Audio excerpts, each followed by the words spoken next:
ગુજરાતી લાઈવમાં આપનું સ્વાગત છે। બેંક ઓફ બરોડામાં સ્થાપક રાજવી પરિવારના વંશજ અને શેર હોલ્ડર ડાયરેક્ટર તરીકે સ્થાનિક ભાજપાના ઉચ્ચ હોદ્દેદારની નિમણૂક કરવામાં આવી તેવી રજૂઆત સહ સૂચનપત્ર પાઠવીને રજૂઆત કરવામાં આવી। પ્રાપ્ત માહિતી અનુસાર બેંક ઓફ બરોડાની સ્થાપના સર સયાજીરાવ ગાયકવાડ દ્વારા સ્થાનિક પ્રજાહિતમાં સ્થાપના કરવામાં આવી હતી। તેમાં સ્થાનિક પ્રજાની નાણાકીય વ્યવહારોની સરળતા રહે અને સ્થાનિક શ્રમજીવી ગરીબોને ધંધા માટે લોન મળતી રહે,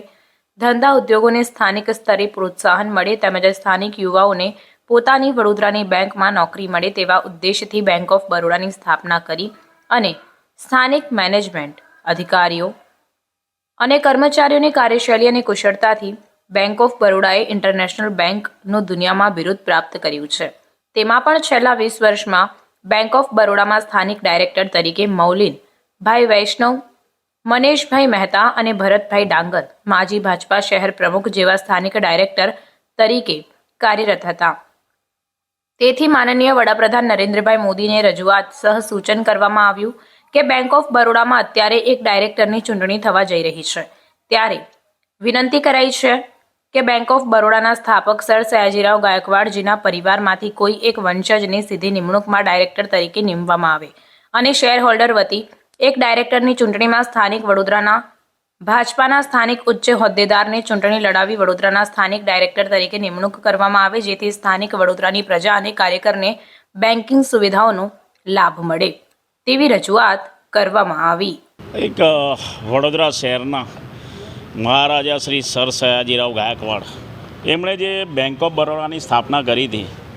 તો એ બેંક ઓફ બરોડામાં છેલ્લા 25-30 વર્ષથી સ્થાનિક ડાયરેક્ટર તરીકે કોઈ આવી નથી રહ્યું અને એમાં પણ જો MS યુનિવર્સિટીમાં ચાન્સેલરની પોસ્ટ રાજવી પરિવારની જેવી રીતના ફિક્સ કરવામાં આવી છે, એવી રીતના આ બેંક ઓફ બરોડા પણ એક સ્થાનિક બેંક તરીકે એમને સ્થાપી હતી, જેથી કરીને પ્રજાને એની સુવિધાઓનો લાભ મળે, લોન હોય, ડિપોઝિટ હોય કે બેન્કિંગની કોઈ પણ સુવિધા, તેમજ અહીંયા સ્થાનિક લોકોને રોજગારી મળે તે હેતુથી એક બેંકની સ્થાપના કરવામાં આવી હતી। આજે કેટલાય અધિકારીઓ જ્યારની સ્થાપિત ત્યારથી અધિકારીઓ, મેનેજમેન્ટ બધું જ પહેલાં તો BSRB બોર્ડ હતું એટલે સ્થાનિક ભરતી કરતા હતા, તો ત્યારબાદ એક રિઝર્વ બેંકના અંડરમાં આ બેંક આવી ગઈ। એટલે આજે અમે એક એવી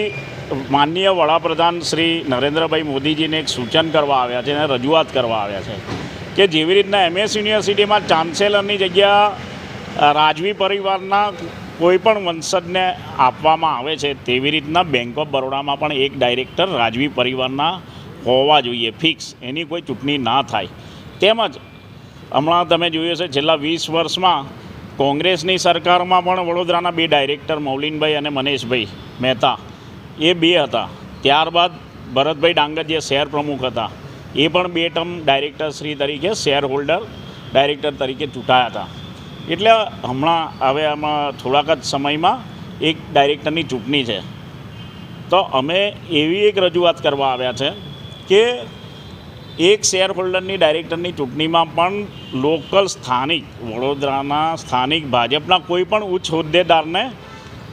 એમાં ચૂંટણીમાં સ્થાન આપવામાં આવે અને એમની જ પસંદગી નિમણૂક કરવામાં આવે તેવી એક રજૂઆત, જેથી કરીને લોકલ સ્થાનિક લોકોના કામો થાય, સ્થાનિક લોકોનો બેંકનો લાભ મળે અને રોજગારીનો પણ લાભ મળે, તે હેતુથી આજે આ એક માનનીય વડાપ્રધાનશ્રીને આવેદનપત્ર આપ્યું।